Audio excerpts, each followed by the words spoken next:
Thank you, chairpersons. I initially thank the organizers of this meeting who have given me this opportunity to be here and share some thoughts with you.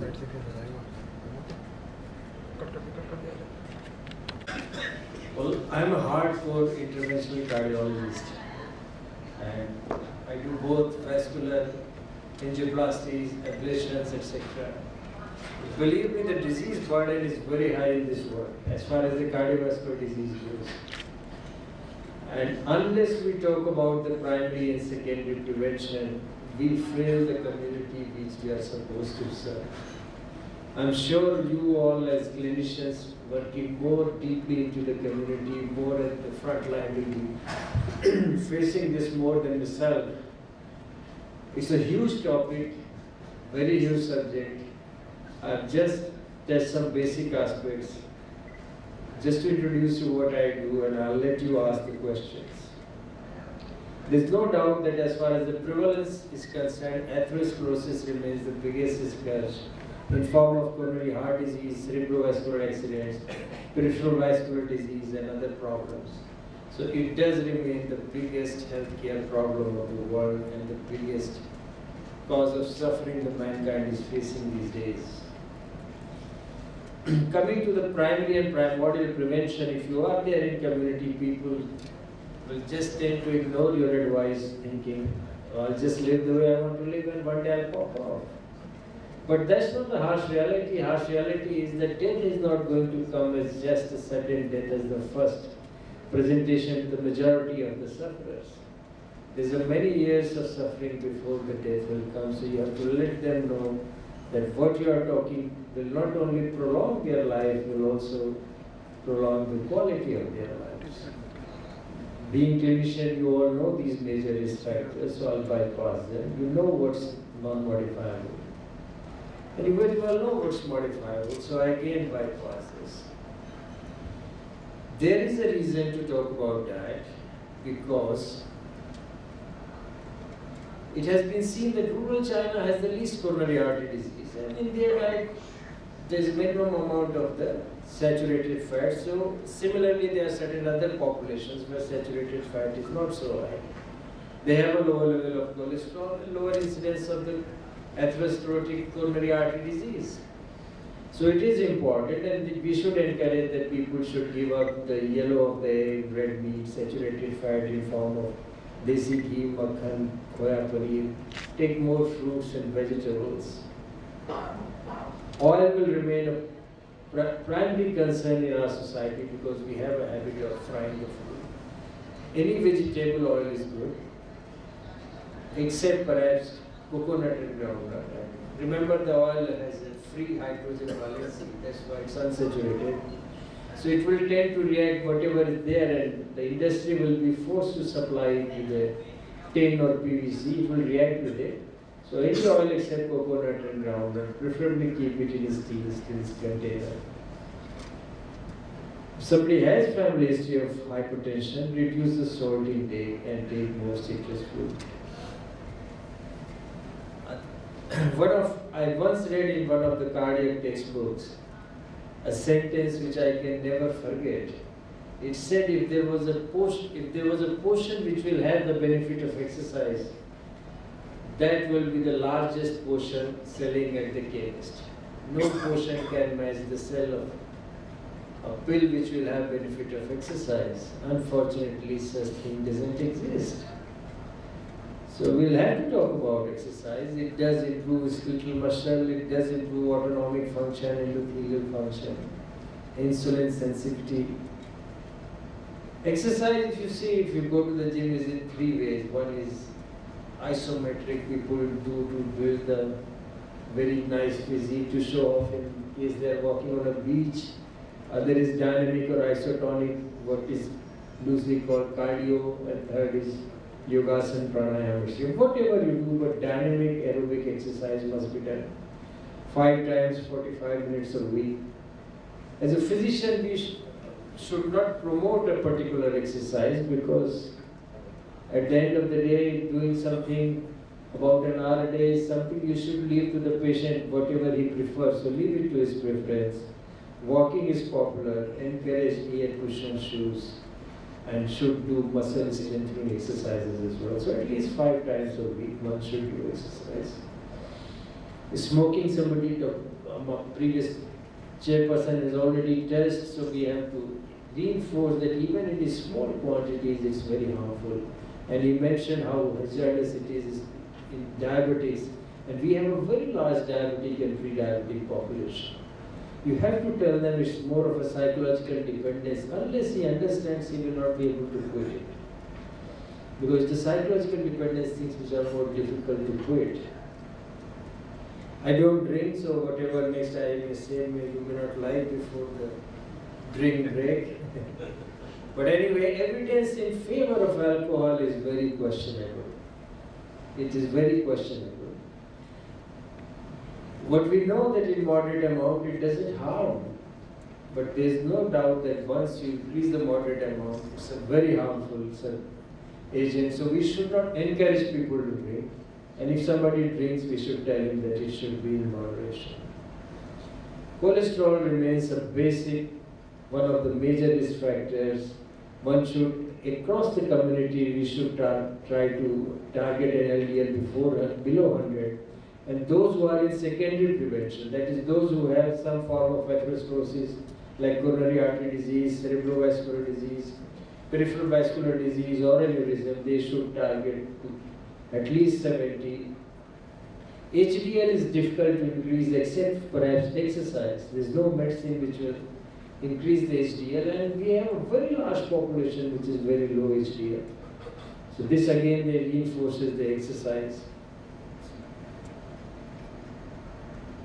Obesity is again a problem which is increasing every day, and I'm sure you must have heard so many speakers about the metabolic syndrome, and the management of weight remains a very important problem, especially the waist obesity. And what we should tell our people that never fall for like these crash regimes which encourage 7-8 kilos a month.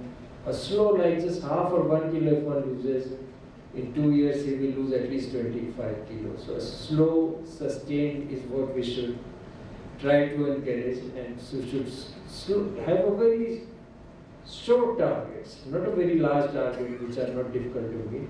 A small target will be easy to achieve and will be slow and sustained. Never ever encourage the drugs to reduce weight. As a cardiologist, I can tell you they have very hazardous side effects and very bad side effects. And once you stop them, the weight will bounce back. Hypertension is again a very big problem. I think the commonest disease in this era. We must encourage the lifestyle changes as I mentioned earlier, but we must encourage the control of blood pressure. Must encourage the control of lipid in a hypertensive. Because ultimately he is going to fall with cerebrovascular accidents and myocardial infarcts and multi-infarct dementia. All three of them are very devastating things, and we must encourage them. Diabetes, my previous chairperson has just enforced how important it is to control the lipids in diabetic and also lipids in patients with chronic kidney diseases. But stress and strain is a very strange subject. Stress and strain is a word which is borrowed from metallurgy. It means that amount of so many force is exerted per square meter on a metal, and the change in metallurgy, what it brings. But it is difficult to translate into the complex human physiology and complex human society. If you see that Tokyo is one of the most stressful cities to live. On the contrary, a city which has a very less coronary artery disease. But my personal experience is just that stress and strain is a very important. The way I see the patient, stress and strain is an important factor. We have to live with this stress. We can't run away from it. So, exercise and sleep are the best stress busters as it's given in our cardiology literature.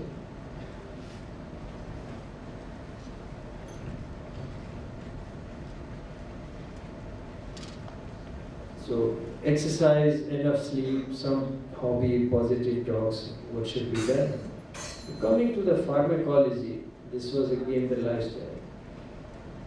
Aspirin as primary prevention has been promoted very widely, very widely. My answer is no.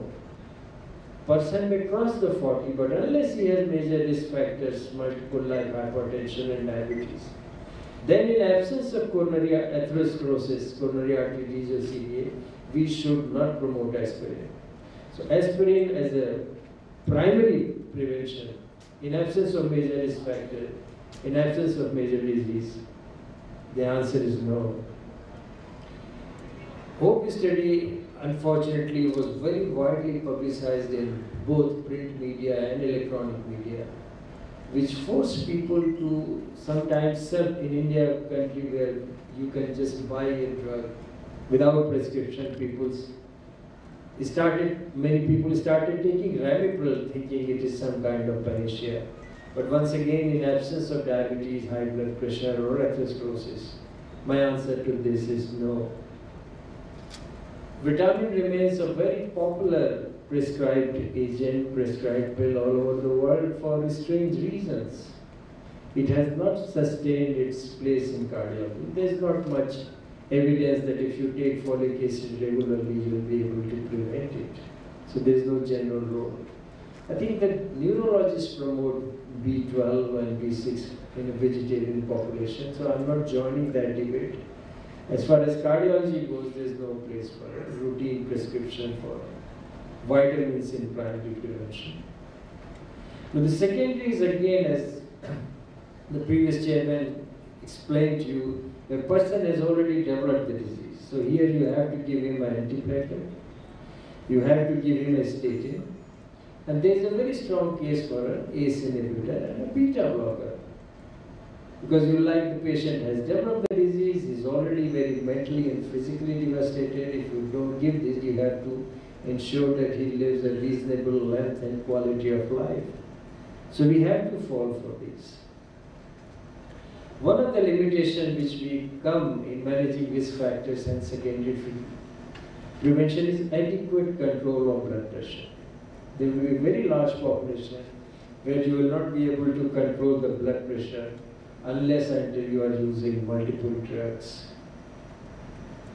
One of the polypill, as he mentioned, is Polycap. It has 3 antihypertensive agents. One is hydrochlorothiazide, atenolol.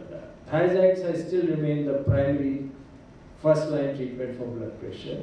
Atenolol remains the most popular beta blocker as far as blood pressure goes.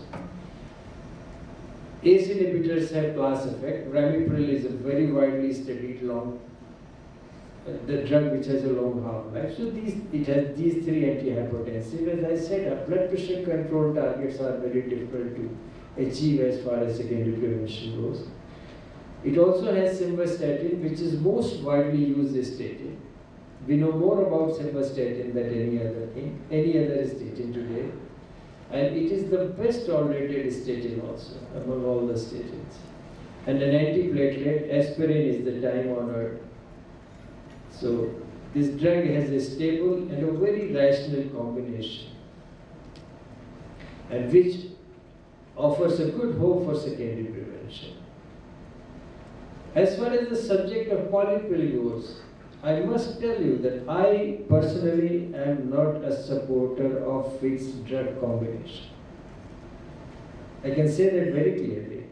But there is a harsh reality. I don't support it, yet I prescribe. I prescribe Polycap. Why? The issue remains the cost and compliance. The kind of population I deal with, cost is not such a major issue.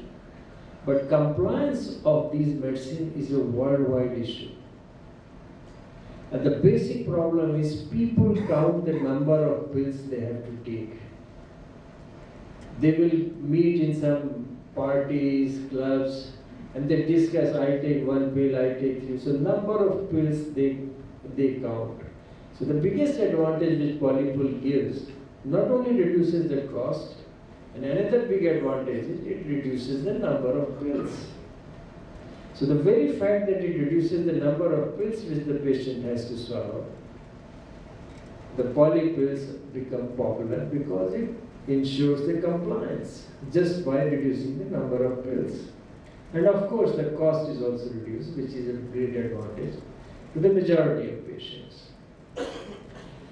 So it does offer a simpler solution for cost and compliance. I will not like to start it straight away. Once you have given patient other drugs, like he's using some beta blockers, he's using some diuretic or calcium antagonist, so you know he will require this much bracket of antihypertensive. Then is the time to switch to a fixed polypill like a polycap.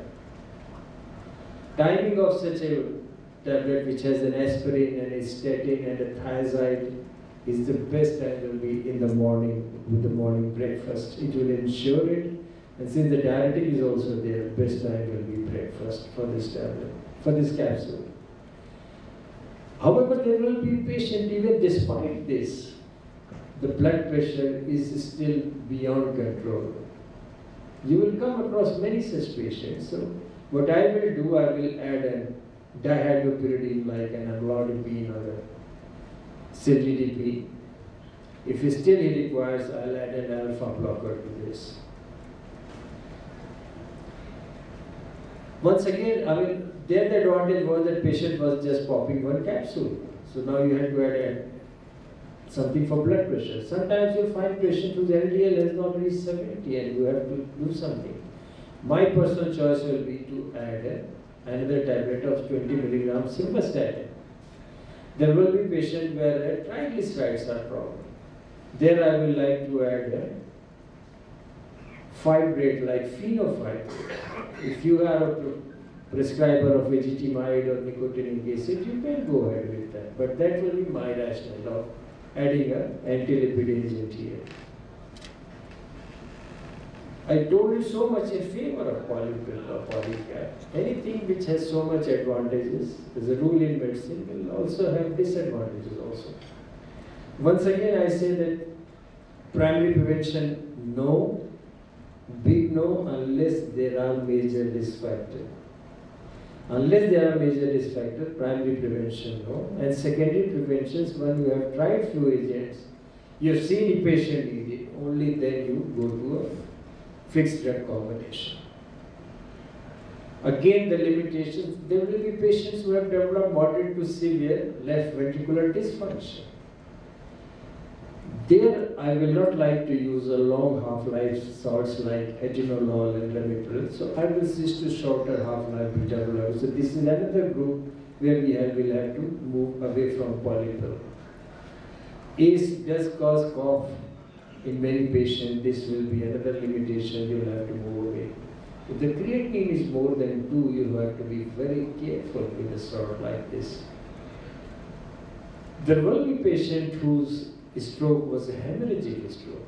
They are not all thrombotic stroke. If it's a hemorrhagic stroke, once again, polypill should not be there. Now, listening to a interventional cardiologist and not seeing few films, we are compulsive in showing few films. It just tells people what we are doing. So just to show you some interesting film, just to let you know what is my primary job, and this is somebody who just have to reload it. In the interest of time, I will not show you many videos. I will just show you. Okay, let me choose this one. Now, this is what we call crush. If you see, this patient is actually father of one of our junior resident doctors, and if you pause his lid, it's a huge LED. It's a huge LED, and his left main angioplasties and some interesting crush to see and some interesting ablation, but I'll leave it. I'll let the session continue.